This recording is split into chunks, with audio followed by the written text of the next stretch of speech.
మొట్టమొదటి పుస్తకం శ్రీనివాస మహత్యం అని నేను రాశాను. అది 2001లో అనమాట.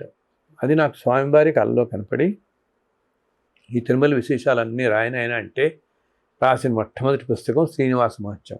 ఇది సంతోషం కొద్దీ అహంకారంతో చెప్పట్లేదు, మీ అందరికీ ఈ ఆనందం పంచుకోవడం కోసం చెప్తున్న 4 విషయాలు మీకు.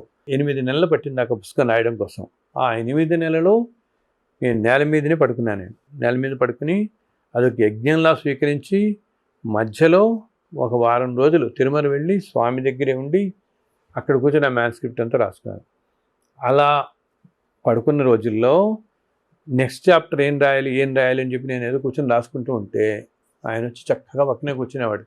ఒకసారి ఏంటి ఆనంద నిలయ విమానం దాని గురించి రాయబోతుంటే ఆయన వచ్చి కూర్చుని ఆయనే చెప్తాడు చక్కగా, ఈ ఆనంద నిలయ విమానం నేను వైకుంఠం నుంచి ఇక్కడికి వచ్చినప్పుడు వచ్చిన పెద్ద విమానంలో వచ్చాను, ఆ విమానమే ఇది, కానీ మీ అందరికీ కనపడుతున్న విమానం ఇప్పుడు వేరు, దానిపైన ఆకాశంలో బ్రహ్మాండమైన దివ్య విమానం ఒకటి ఉంటుంది, అది మహామునులకు దేవతలకు మాత్రమే దర్శనమిస్తూ ఉంటుంది, ఆ విమానం ఇప్పటికీ కూడా ఈ ఆనంద నిలయం విమానం పైన ఉంటుంది ఆకాశంలో, దాంట్లో వచ్చాను ఆయన. ఇదంతా రాయి విశేషాలంటే దాంట్లో ఒక చాప్టర్ ఆనంద నిలయం గురించి ఆ స్వామి అలా కూర్చొని చెప్తుంటే రాశాను.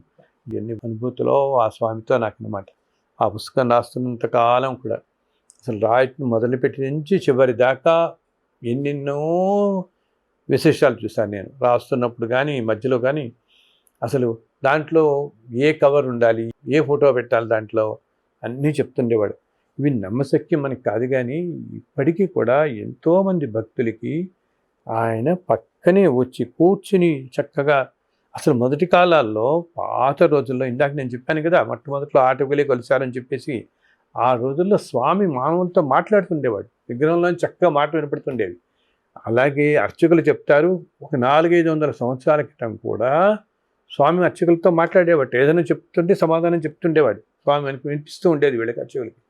రాను రాను ఈ కలియుగం ఏంటంటే ఇప్పుడు బాగా ధర్మం నశించిపోవడంతో తగ్గిపోయింది, కానీ ఇప్పటికీ స్వామివారు ఎంతోమందికి తన లీలలు చూపిస్తూ ఎన్నో రకాలు ఆదేశాలు ఇస్తూ ఇప్పుడు ఏం చెప్తారు ఆయన మనకి చక్కగా మన మనసులో ప్రవేశించి మనసులో మనకి అవన్నీ సంకల్పాలన్నీ ఆయనే చేకూరుస్తారు. ఆ సంకల్పం చేయకుండా మనం మంచి పనులు చేస్తుంటాం మనం.